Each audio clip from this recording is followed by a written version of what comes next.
Mobile, Alabama Senior Bowl week is well underway as numerous NFL draft prospects began practicing on Monday in anticipation for Saturday's game.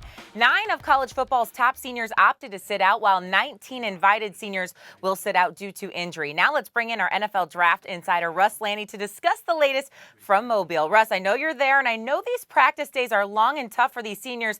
Can you take us through the grind a little bit? Yeah, it's a crazy week. They show up and they get here, and all of a sudden they're interviewed from day one. Then they have the big weigh-in on Monday, which is sort of like a beauty pageant in their underwear. And then it's 2 hours of practices for each team every day, along with numerous interviews throughout each evening. It is a real grind for these players, but they have to do well if they have any chance of being drafted as high as they hope. Now, I hear a lot of NFL scouts actually take off before the Senior Bowl even happens on Saturday. Why is that?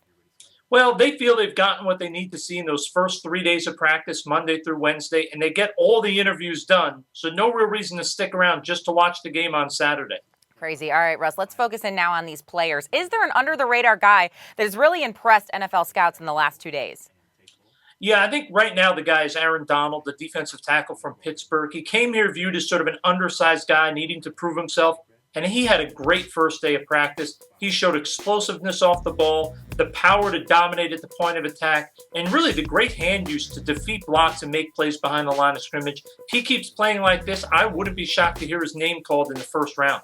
Russ, you mentioned Aaron Donald's size. He was measured there at the Senior Bowl, just over 6 feet and 288 pounds, which I know you told me is not ideal for that position. Okay, now on the flip side, can you give me a player that needs to step up and have a big week?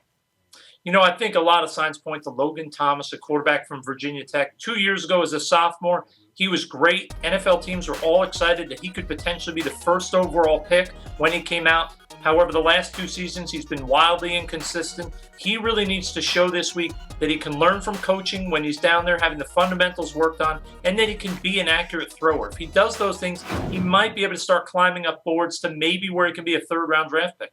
All right, could be a long week ahead for the former Hokies QB. Russ Lande, thanks so much for the time. We'll check in with you soon. Sounds good.